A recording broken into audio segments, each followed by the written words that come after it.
মাজৰ চেও খচালিৰ কামি চাৰিজন মানুহে কান্ধত তুলি নিব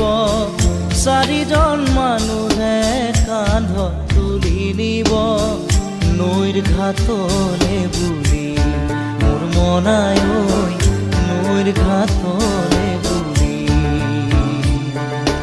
দেহৰ ভৰসা নাই বুজিছানে নাই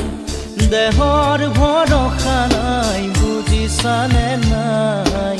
আজি হাঁহি আছো ক'বতো নোৱাৰো আজি হাঁহি আছো ক'বতো নোৱাৰো কালি বাকী আছে কপালত